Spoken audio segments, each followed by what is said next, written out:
खुलुमबाय गोजोन फुंबिलिनि गाहाम हामलायनायखौ बड'सा नायगिरिफोरनिसिम जासिहरबाय। दिनै 2 मार्च 2022 इं बुधबार बारायनि फानजामुथिखौ फरायथिनो लादों आं रिमा बसुमतारिया।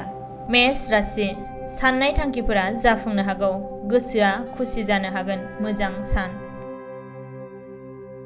वृष राशि फोरबोनि समाव गावनि असे लोगोफोरखौ मोननो हागोन, गोजोननाय मोनगोन। मिथुन राशि खामानि मावनाय समाव हेंथा होजानो हागौ, साननाया जाफुंनाय नङा। कर्कट राशि मानिबा दायाव सोरजोंबा सुथुर जालायनो हागौ, सांग्राङै थानाया गाहाम। सिंह राशि जेखि मावा जेरैबो मुलाम्फा मोननो हागोन, रांखावरियाव मोजां।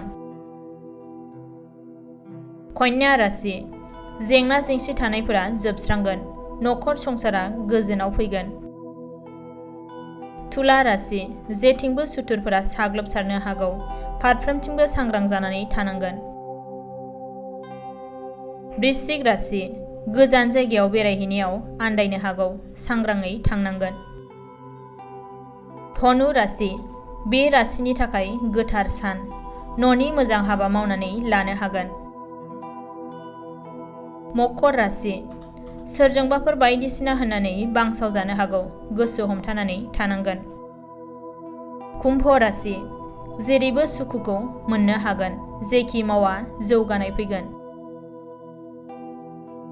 मीन राशि बायदिसिना जाहोननि थाखाय गावनि असे आंगोनि लोगोजों सोमोन्दो नागारनो हागौ। दिनैनि फानजामुथिया एसेनोसै, गोजोन्थों।